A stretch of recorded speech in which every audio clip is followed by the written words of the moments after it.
जैसे जैसे वक्त गुजरता जा रहा है, आप सल्लल्लाहु अलैहि वसल्लम की बताई गई क़यामत की निशानियां पूरी होती जा रही हैं और दज्जाल का वक्त करीब से करीब तर आता जा रहा है। यहाँ तक कि एक यहूदी रब्बी ने तो ये ऐलान भी कर दिया है कि अनकरीब दज्जाल आने वाला है। बेशक दज्जाल को दुनिया का सबसे बड़ा फितना करार दिया गया है, लेकिन ये भी हकीकत है कि सबसे बड़े फितने से पहले चंद छोटे फितने भी जाहिर होंगे, जिनको हम दज्जाल के एजेंट या पैरोकारों का नाम दें तो गलत नहीं होगा, जो तकरीबन जाहिर हो चुके हैं। और इनको देखते हुए ऐसा लगता है कि आइंदा कुछ अरसे में दज्जाल अपने आप को जाहिर कर सकता है।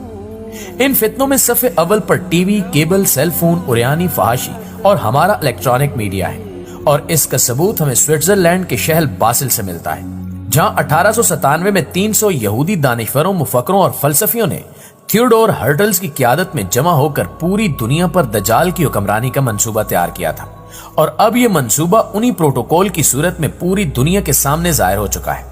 इसमें जहां दूसरी चीजों को कब्जे में लेने पर जोर दिया गया था, वहीं मीडिया के बारे में यह तय हुआ था कि हम मीडिया के सरकश घोड़े पर सवार होकर इसकी बागडोर को अपने कब्जे में रखेंगे।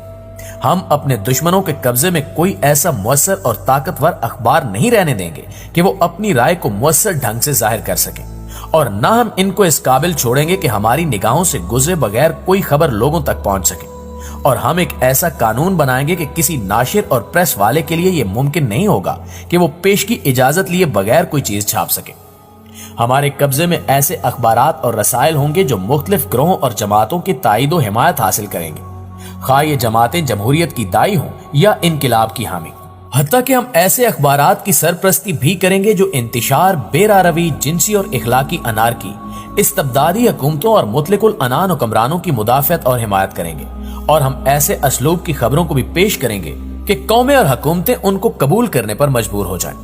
दोस्तों, ये तमाम वो बातें थीं जो आज से एक तवील अरसा पहले ही तय की जा चुकी हैं, और आज हकीकत की नजर से देखा जाए तो इब्लीस और यहूदी कौम अपने इस मकसद में पूरी तरह कामयाब हो चुके हैं, और उन्होंने पूरी दुनिया के इंसानों के अक्ल और जहन को प्रिंट और इलेक्ट्रॉनिक मीडिया के जरिए मौफ करके उनको इस सहर में जकड़ लिया है जो हक को बातिल में तमीज करने के उस बुनियादी उनसर को इंसान के अंदर से खत्म कर देता है जो अल्लाह रब्बुल आलमीन ने हर इंसान की फितरत में रखा है। इस बात में कोई दो राय नहीं कि इंसानी मुआशरा जिन बुनियादों पर कायम रहता है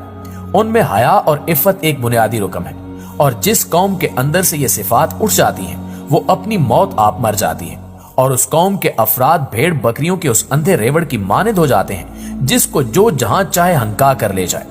चुनांचे प्रिंट मीडिया और खासकर इलेक्ट्रॉनिक मीडिया पर तफरीह के नाम पर यहूदियों ने टेलीविजन, रेडियो, इंटरनेट और मोबाइल्स पर हयासोज और इखलाक बाख्ता मवाद पर मुश्तमिल जो तबाही और बर्बादी का सामान मुहैया किया है, उसने पूरे इंसानी मुआशरे की बुनियादें हिलाकर रख दी हैं। और मुसलमान मुआशरे की तबाही में जिस चीज ने सबसे अहम किरदार अदा किया है वो हॉलीवुड है, जिसको आज के दौर में सबसे बड़ा दजाली हथियार कहा जाए तो गलत ना होगा,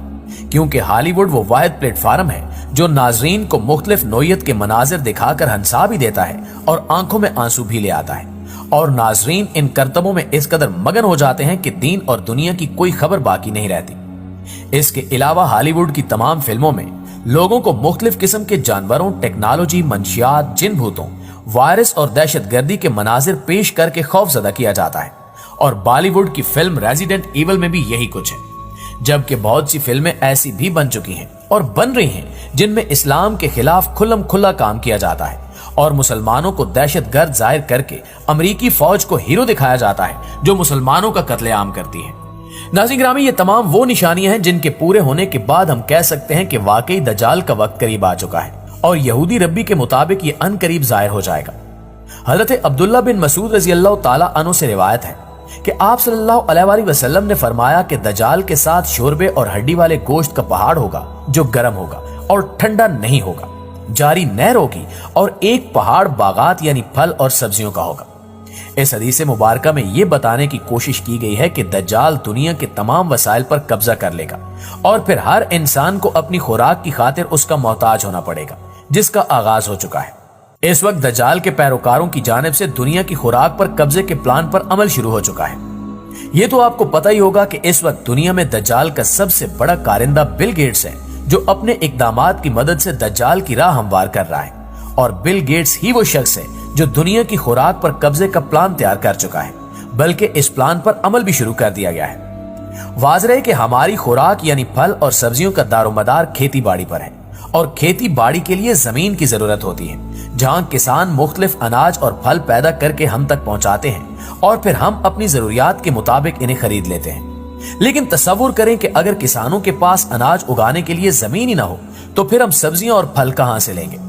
یقیناً ایسی صورتحال میں خوراک کا بہت بڑا بحران پیدا ہو جائے گا اور لوگ بھوک سے بلک بلک کر مر جائیں گے، جو کہ دجال کے پیروکار چاہتے ہیں۔